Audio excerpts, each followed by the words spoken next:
Welcome to a brand new episode of Night Owl Video. Thanks for tuning in. Thanks to everybody who subscribed, liked, commented so far. You're amazing. I love you. And as you know, I'm loving doing these videos. I'm only in it about 2 or 3 weeks now, but things are going really well. I'm up to 26 followers now, and my first video is hit the 100 mark, so I'm really happy about that. So I'm hoping to continue to grow the channel, Night Owl Video. You can find me over on Instagram. You notice the background's a little different today. Yes, Night Owl Video Studios is moving to New Brunswick, so I'm in the process of packing, downsizing, and having a pretty hard time actually getting rid of some things, but I'm trying to be good, and I think I'm going to try to leave some stuff behind where I am now with my mom and my sister, and maybe come back and pick it up instead of just getting rid of it, because I'm getting to that point now where I'm like, do I really want to get rid of this movie? I don't know. So that's what's going on with the background, in case you were wondering. Today we are discussing the 1998 science fiction action film Soldier. Right here. Pausing for the thumbnail. And this is, wow, I have never seen this movie before. I watched it last night for the first time, and I was like, honestly, I was kind of blown away. I thought, why this movie got such bad reviews? It has like a 13 on Rotten Tomatoes. I do not get what's going on here, but I'm going to get into that more in a little bit. I'm going to give you the cast rundown, synopsis, production notes, my review, obviously, my ratings and that kind of stuff, and probably some other stuff. This movie actually has a lot in it, so I'm going to try my best to remember everything that I watched last night. But as I mentioned before, I have a short-term memory problem. I just can't remember things. I can't remember things I did yesterday, so it is what it is, right? Tracy? Before I dive in, though, I'm going to have a sip of my delicious coffee from my very favorite Doggo mug. President's Choice Canadian blend. A little bit of almond milk. Baby, not too hot, not too cold, but definitely not room temperature. So today we're talking about Soldier from 1998. This was a blind buy. I had never seen it. Obviously, I saw it. It had terrible reviews and ratings, and I just wasn't too sure on this one, but I was like, I don't get it. The tagline on the back, as I mentioned in another video, says, Rambo, Death Wish, and Dirty Harry in Outer Space. It has Kurt Russell. It's directed by Paul W.S. Anderson. I thought, how is this bad? I don't understand. Well, I did not think it was bad. Now, Paul W.S. Anderson, as probably some of you younger folks probably first saw his film production with the film Mortal Kombat. I think that was like in 95. I didn't see that movie. I'm not really into like that kind of thing. He also did the really awesome dark science fiction film Event Horizon, which I saw for the first time last year, and I love that one. That will probably be one that will be coming up on my Cult Movie Tuesdays in the future. Paul W.S. Anderson also did a bunch of Resident Evil movies, and the contentious 2004 science fiction film Alien vs. Predator. I like that movie. I don't know why so many people hate that movie, but I actually liked it. So, but that's for another day. This is a science fiction action movie. Stars Kurt Russell as Todd 3465. Of course, you know Kurt Russell, this little handsome little boy right here, from Escape from New York, The Thing, Death Proof. Those are some ones I know him from. It also stars Jason Scott Lee as a character called Kane 607. He played Bruce Lee in the film Dragon, the Bruce Lee story, as well as the sequel to Crouching Tiger, Hidden Dragon, which was not that good, called Sword of Destiny. Crouching Tiger, Hidden Dragon is one of my all-time favorite movies, and the sequel just really didn't do it for me. It also stars Connie Nielsen as Sandra, who you may know from Devil's Advocate, Gladiator. I know her from 1 Hour Photo. She's the mom that drops the film off to Robin Williams in the Mega Store. And she was also in Wonder Woman, the newer Wonder Woman. It also stars Sean Pertwee as Mace. He was also in Event Horizon. Also in two of my all-time favorite 90s, early 2000s movies, Dog Soldier and Equilibrium. And those will probably be movies I'll be featuring down the road too, because I love both of those films. And of course, I can't go without saying Gary Busey is in this film as a character called Church. Of course, Gary Busey, known for Silver Bullet, Predator 2, and my personal favorite, even though it's also kind of a controversial film, but the Buddy Holly story. For those of you who don't know, there was a lot of like mistakes in that movie that weren't historically accurate for Buddy Holly's actual story. So, but maybe again, that's one for another day. I do love that movie. So that's the cast. The plot is basically a commentary on the military-industrial complex, and it's like an elite group of soldiers who have been trained to just be like ruthless and like mindless killing machines. It shows them as babies in the beginning of the film, all the way up until they're in their like 30s, I guess. So yeah, it's definitely got some heavy kind of commentary on that aspect. But it's basically like a military program where they train these from babies all the way up through their childhood, their teenage years, into adulthood, and they teach them to be just these like emotionless, basically like machines. And I will get to that in a minute. Yeah, so and they're expected to keep up with the program. There's a scene where one of the kids doesn't keep up and they just shoot him. It's pretty brutal. Yeah, and before I forget to say, there is some gore and there's quite a bit of violence in this film, so if that's not your bag, then you might not like this. There's a theme constantly running through this about Kurt Russell's character being very emotionless, and themes of like PTSD, which would have been like maybe an early hint at that in film. I'm not a super expert on that, but there's definitely like a theme in this film. So they not too far into the movie, another colonel named Meckham, played by a person named Jason Isaacs, who was also in Event Horizon and Armageddon, which we'll factor in here in a minute. He plays a colonel bringing in this new line of like more extreme soldiers, and that's where Jason Scott Lee's character comes in. So they put them to the test. They're like, okay, well, let's see how he can hold up against Kurt Russell. And so they have to do this battle or whatever. And seemingly Kurt Russell is killed by Jason Scott Lee. And this Meckham guy says, just dispose of the bodies. Like, clearly they're not as good as my super soldiers. And so they take Kurt Russell and these two other soldiers that got killed in this battle, this little mini fight in the gym sort of area, and they take them to this like a garbage planet, and they drop them out of the bottom of this ship that drops garbage onto this garbage planet, and Kurt Russell's left for dead. But you see, Kurt Russell's laying in this pile of garbage with these other two dead guys, and then his eyes open, and it's like, oh snap, like Kurt Russell's not dead and he's going to be coming back. And that's when you sort of get the tip off that like, okay, this is going to be like a kind of a revenge tale. It's a sip of coffee. So Kurt Russell's on this planet. He starts wandering around, kind of trying to rebuild his strength or whatever. He meets up with this colony of like people who apparently crash landed on the planet. It's not really spelled out that well in the film. Like there's no exposition about these people crash landed and they didn't send a rescue party for them, and now they're just like these kind of like a commune kind of thing on this planet. But Kurt meets up with them, and that's where he meets like Connie Nielsen and those people, and he can't blend in very well because he's like a killing machine basically, and these people are like peace-loving, kind of hippie types. They have gardens and things like that in amongst this very dismal-looking garbage planet. So he kind of blends in a little bit, but not all that well. There's a kind of not a love, but like a tension between him and Connie Nielsen where you can tell he has feelings for her, but he hasn't seen a woman in so long because he's just been like surrounded by this elite team of male soldiers.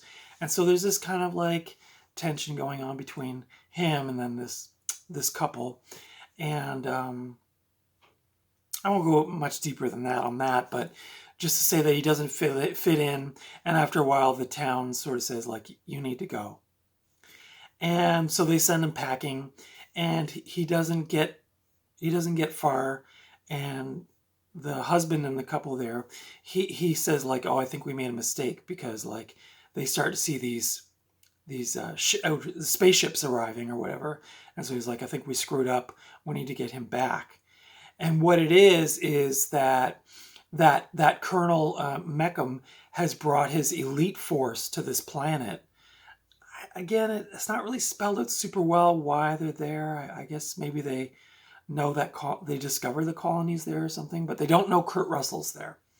So then, of course, all hell breaks loose.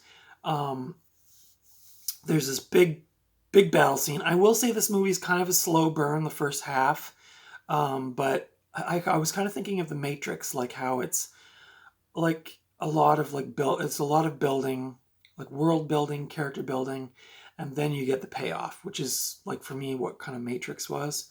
A lot of the building up, and then, like, the last half hour is just insane in this movie. Soldier with Kurt Russell. The battle scene at the end is crazy. I won't spoil it for you, because I feel like this is a movie a lot of people just kind of passed on. They didn't, because it got bad reviews. It just kind of got passed on. And this is literally referred to as a cult movie. So I didn't save it for Cult Movie Tuesday, because I was kind of excited to just talk about it after watching it last night. So I just thought I'd do a review today. So Kurt Russell's acting in this is really, really good. It's very understated. He's very quiet. He says, I had the figure written down somewhere.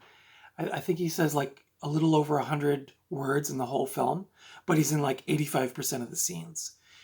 So that's kind of gives you an idea of his character. He's very stoic and, like, ready to fight, and he's trying to blend in with these people, but, like, he's still, like I said, the PTSD from being in this military force and stuff. So he did a really great job.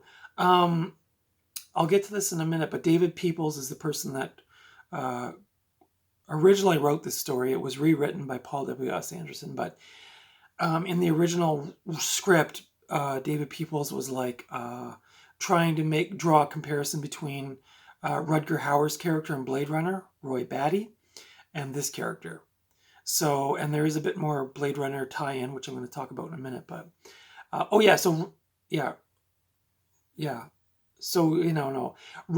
Kurt Russell was actually 47 when he filmed this film. I don't think he wanted to do any more action films. I think the one before this was maybe Escape from LA. But anyway, he trained for apparently 2 years for this role. He was at the gym like 4 or 5 hours a day, every day, just getting jacked. And he's really pumped up in this movie. He looks great.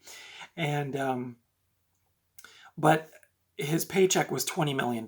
So his paycheck was more than what the movie brought in at the box office. But anyway, Kurt Russell looks great in this movie. So there's kind of a tie-in with Blade Runner, and I'm going to talk a bit more about that now. Like I said, the screenwriter was David Peoples. He co-wrote, wrote or co-wrote Blade Runner, Lady Hawk, Leviathan, which I talked about a couple weeks ago, Unforgiven with Clint Eastwood, 12 Monkeys, and like I said, Paul Anderson actually rewrote the script for this movie, Soldier. And the script was 15 years old when they made this movie. Like, David Peoples had written this back in the day, like around the Blade Runner time, and was actually considering this as a sequel to Blade Runner. So there's lots of interesting stuff behind the scenes on this movie, like history-wise, that probably people don't even know. So Kurt Russell spoke 104 words in the movie, and he appeared in 85% of the film. During the first week of filming, he broke his left ankle, and then he broke the top of his right foot like 4 days later. So it was really funny listening to the commentary on the DVD with Paula Anderson, they had to reconfigure the shooting schedule. So they shot all of the scenes of him laying down. Then, like a little bit later, they shot all of the shot all the scenes of him sitting. And then they shot all the scenes of him just standing. And then eventually they worked their way up to him walking, because he had to recover from this broken ankle. So kind of a cool little factoid. Yes, I mentioned that. So the tie-ins with Blade Runner, on Kurt Russell's shoulder, he has all of the wars that he fought in. And the first one on his shoulder is a place called Tannhauser Gate. And for those of you who are fans of Blade Runner, you know that Rutger Hauer's character, Roy Batty, talks about, when he's getting ready to die, he's talking about his all of his memories, and one of his memories is Tannhauser Gate. So I thought that was a really cool. It kind of actually gave me chills. Actually, just gives me chills talking about it. And apparently, in the background of the garbage planet where he's dumped, you can see one of the spinner ships from Blade Runner. I didn't see it on the watch, but maybe I'll have to go back and see if I can find it. The color palette was really cool in this film. It was originally, Paul Anderson wanted this to be like a Western in space. So at the very beginning, you've got this very cold, bluish, black, military type complex place. And then it gradually, as they go to the garbage planet, the color palette changes to more of an earth tone. Lots of like beige and rust and like those kinds of colors. So if you pay attention to that kind of stuff, it's really neat how they use color to kind of enhance the different moods and feelings of the movie. So that was kind of cool to see that. And he does, in the commentary on the DVD, Paul Anderson does reference the film Shane quite a few times, so that must be one of his favorite movies. And he was kind of trying to work that kind of idea into the film. Sylvester Stallone was originally slated to play the role that Kurt Russell played, but he left the film, as well as Clint Eastwood, and he also left the film. And this movie script sat on the shelf for a long time before it got made, like 15 years. So could have been one of those ones that was just lost, but luckily we got this. The critical response was really not good, like I mentioned at the beginning of this video. And a lot of people attribute that to the film Armageddon coming out about 2 or 3 months before this, which kind of knocked the wind out of the sails on this one. I don't know if that's fact or not, or if that's just speculation. But Armageddon, obviously one of the biggest movies of the 90s, and another science fiction action film, and so it may have taken the wind out of this one's sails a little bit. But please give this movie a chance if you like science fiction action movies, especially ones from the 90s. It's got that real 90s vibe to it, the set pieces and stuff like that. So like I said, this had a $60 million budget. It brought in $13 million at the box office, so it was considered a box office bomb, unfortunately. It was released on DVD in 1999. I think this one I have is that. Yeah, this is the Warner Brothers home video version from 1999. It's the old snapper case. Some of you folks might remember those. It's a double-sided disc, full screen on one side, widescreen on the other, chapter list. Cool picture of Kurt Russell looking all tough and stuff there. Feature-wise, it has feature-length audio commentary, which I also listened to last night. It was really great, featuring Paul Anderson and co-producer Jeremy Bolt, and co-star Jason Isaacs. It has the trailer on it. So it's a pretty bare bones kind of version. It was released on Blu-ray in 2011. I assume that was also Warner Brothers that put that out. So this edition is old. Yeah, like me. But I would give this a solid 4 out of 5. I thought this was just a great science fiction romp. If you like that kind of bleak, kind of, I wouldn't call it post-apocalyptic, but maybe a little bit. Post-apocalyptic adjacent. My new thing. But yeah, I thought this was great. There was a bunch of like really cool, there's a scene where Kurt Russell comes up, like his head kind of, or no, his head is above the water and then it goes down. And he's got painted like the black lines like Conan from Conan the Destroyer. So there's a couple of like nods to other films in here. I feel like Paul W.S. Anderson might have thought, oh, this looked really cool. So I thought the scene of him going down under the water reminded me of, it was like a reverse of the Apocalypse Now scene. So I don't know if that's true. Those are just my own kind of thoughts on it. But anyway, thanks for tuning in today. I would highly recommend this. I forgot to look up if this is streaming anywhere, but it probably is. Maybe try Tubi again, Tubi. Try it again, maybe. Great, underrated science fiction action film from the 90s. Kurt Russell, great in this film. The whole cast was actually really good. And I thought, like, I was thinking like Aliens 3, if you liked Aliens 3, it definitely gave me those kind of vibes.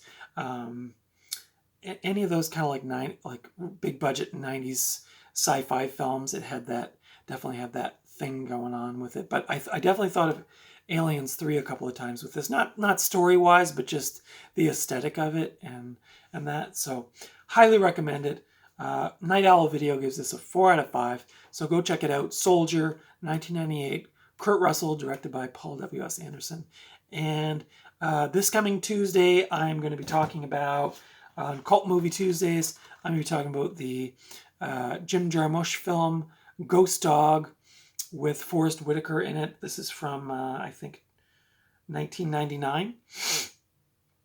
Another one of my all-time favorite cult classics. So I'm going to be talking about that on Tuesday, so stick around for that. And then maybe following that, I'm going to be talking about this film, Streets of Fire, which I watched last week for the first time. And boy, this was a tasty little treat. And just on a totally off topic, but I did find the soundtrack yesterday at my local Value Village for $2.99. And the cover is just pristine. And I was all quite excited because I really like this movie. I'd never seen it before. But so that'll probably be in a week from Tuesday. So stick around for my review of Ghost Dog coming up next, or this coming Tuesday, I should say. And then in the meantime, go check out Soldier with Kurt Russell. And I will be back with more videos. Thanks for tuning in. Don't forget to subscribe if you haven't already. And I will see you at the video store. Bye.